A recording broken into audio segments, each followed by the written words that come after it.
Borealis impact के 10 million years बाद Mars इतना ठंडा हो गया होगा कि इसकी सरफेस फिर से सॉलिड बन जाए। इस प्लैनेट पर लाइफ के लिए जरूरी करीब करीब सारी चीजें रही होंगी, लेकिन फिर भी कुछ कमी थी। मार्स की सरफेस सूखी और बिना पानी वाली थी, तो यहां लाइफ की शुरुआत नहीं हो सकती थी। मार्शियंस की दूसरी जनरेशन का पैदा होना मुश्किल था। जहां तक हमें मालूम है, लाइफ के लिए पानी एक फंडामेंटल रिक्वायरमेंट है।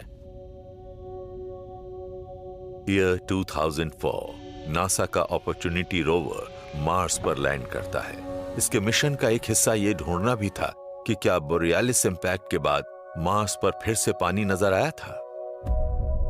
जल्दी ही अपॉर्चुनिटी को एक फॉसिलाइज्ड सैंड ड्यून की सरफेस पर एक अजीब सी चीज दिखाई पड़ी।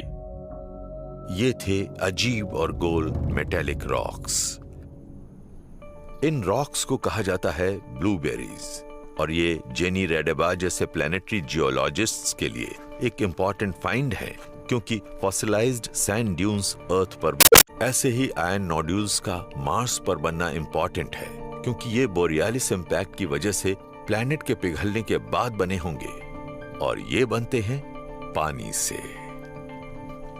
ऐसी छोटी छोटी ब्लूबेरीज के बनने के लिए जरूरी है कि सैंड ड्यून्स में से बहुत सारा पानी बहता हुआ नीचे आए, और तब ये हर सैंड ग्रेन के आसपास मौजूद आयरन ऑक्साइड्स को भी अपने साथ ले आता है। इस छोटी सी बॉल में भी करीब 1 आउंस आयरन तो होगा, हो सकता है उससे भी ज्यादा हो, और ऐसी किसी ब्लूबेरी में 1 आउंस आयरन तभी समा सकता है जब उसे 1000 गैलन पानी मिले। ब्लूबेरीज सैंडस्टोन में काफी गहराई पर बनते हैं, लेकिन हजारों साल के दौरान विंड इरोजन की वजह से सॉफ्ट रॉक तो घिस जाती है, सिर्फ ब्लूबेरीज बची रहती हैं। अगर हम ब्लूबेरीज के इस ढेर के एज तक जाएं, तो हमें वो प्रोसेस नजर आएगा जिसके जरिए ये चट्टान से बाहर निकलती हैं। आप देख सकते हैं इन ब्लूबेरीज के अंदर क्या है, फॉसिल सैंडस्टोन की लेयर्स। हवा इस डायरेक्शन में बह रही है सतह पर नीचे की तरफ, और ये सॉफ्ट सैंडस्टोन्स में से निकलकर बाहर आ रही है। देखिए यहाँ नजर आ रही हैं ये डेंस आयरन नोड्यूल्स, और रॉक से बाहर आने पर ये पहाड़ी के नीचे लुढ़क कर यहाँ लेयर्स के बीच में इकट्ठा हो रही हैं। हम जानते हैं कि मार्स पर भी हमें ऐसी ही कंडीशंस मिली हैं। यहाँ फॉसिल सैंड ड्यून लेयर्स हैं, यहाँ की सरफेस पर ब्लूबेरीज बिखरी पड़ी हैं, तो हम जानते हैं कि जो यहाँ हुआ है वैसा ही मार्स पर भी जरूर हुआ होगा।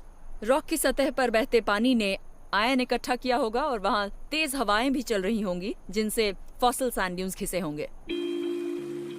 मार्स की सरफेस पर ब्लूबेरीज तभी बन सकती थीं जब इस रेड प्लैनेट पर पानी होता, और इस कैटास्ट्रोफिक इम्पैक्ट के बाद इसे इसका एटमॉस्फेयर वापस मिल गया होता।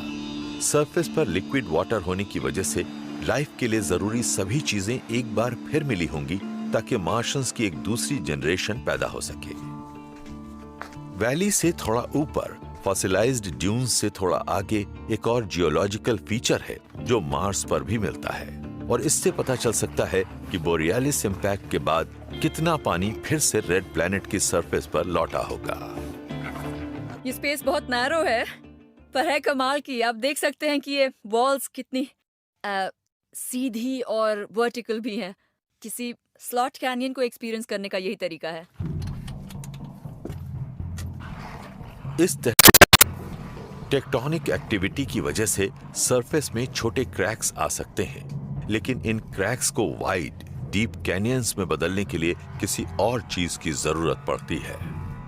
वहाँ पीछे जो जगह थी वो काफी नैरो थी, पर यहाँ कैनियन के निचले हिस्से में जगह काफी चौड़ी नजर आ रही है। अब यहाँ सिर्फ टेक्टोनिक एक्टिविटी ही इस क्रैक को और चौड़ा करने के लिए जिम्मेदार नहीं हो सकती, किसी और चीज की जरूरत पड़ी होगी, और शायद वो है पानी। इस जगह से काफी ज्यादा पानी बहा होगा जो अपने साथ रेत और ग्रेवल को ले आया होगा, और उसी से ये सैंडस्टोन तराशा गया है। ये जो स्वूपिंग पैटर्न्स हैं, जो गड्ढे दिख रहे हैं, इन सब को बहते पानी ने बनाया है। स्लॉट कैनियंस फिलहाल सूखी हैं, लेकिन फ्लैश फ्लड्स अक्सर इस एरिया को अपना शिकार बनाती रहती हैं। ऐसा होने पर तेज बहाव वाला पानी कैनियन से होकर बहते हुए इन्हें और ज्यादा चौड़ी और गहरी बनाता है, यानी ऐसी स्लॉट कैनियंस जो आज हमें दिखती हैं। साइंटिस्ट ने मार्स पर भी ऐसी ही कैनियंस देखी हैं, जो इस बात के एविडेंस हैं कि 4 बिलियन ईयर्स से भी पहले बोरियालिस इंपैक्ट के बाद इस प्लैनेट पर खूब पानी मौजूद था। लेकिन ये पानी आया कहां से?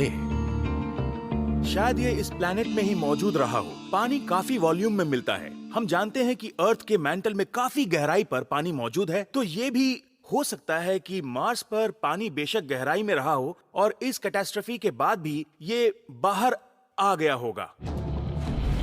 अर्थ पर भी साइंटिस्ट अर्थक्वेक की साइज्मिक वेव्स का इस्तेमाल जमीन के नीचे गहराई पर मिनरल्स में दबे हुए पानी का पता लगाने के लिए करते रहे हैं। ऐसा ही कोई वाटर सोर्स शायद इंपैक्ट के बाद वाले मार्स में हंड्रेड्स ऑफ माइल्स की गहराई पर छिपा रहा हो और वोल्केनोज शायद इस पानी को फिर से सरफेस पर लाए हो।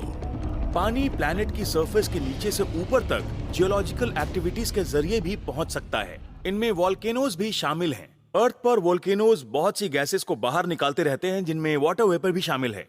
और हमने मार्स पर भी में लावा उगलना शुरू किया और फिर पानी भी। इससे खतरनाक रेन स्टॉर्म्स आए, जिनसे मार्स की सरफेस भर गई।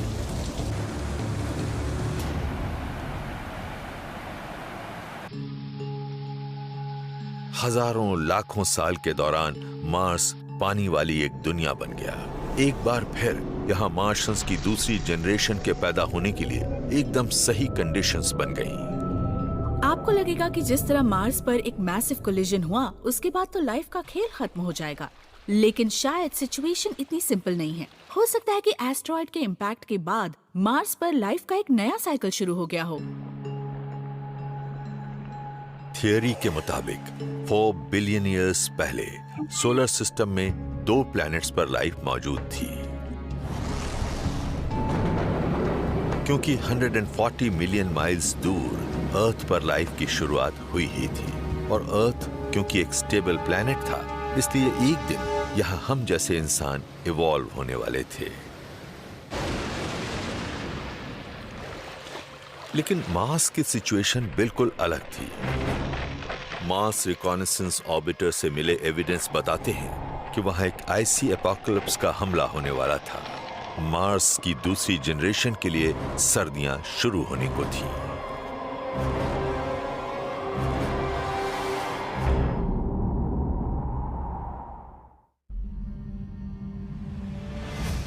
हजारों साल से इंसान लाइफ की निशानियां तो ढूंढते ही हैं, साथ ही ये ऐसे पावरफुल साइंटिफिक इंस्ट्रूमेंट्स हैं जो साइंटिस्ट्स को बताते हैं कि मार्स कितना हैबिटेबल है और पास्ट में ये कैसा था।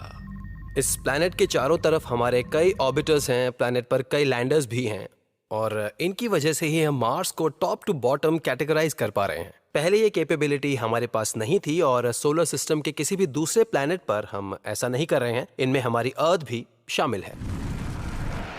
रोबोट आर्मी की वजह से साइंटिस्ट सोलर सिस्टम के इन 2 प्लैनेट्स की लाइफ हिस्ट्री की एक टाइमलाइन बना रहे हैं।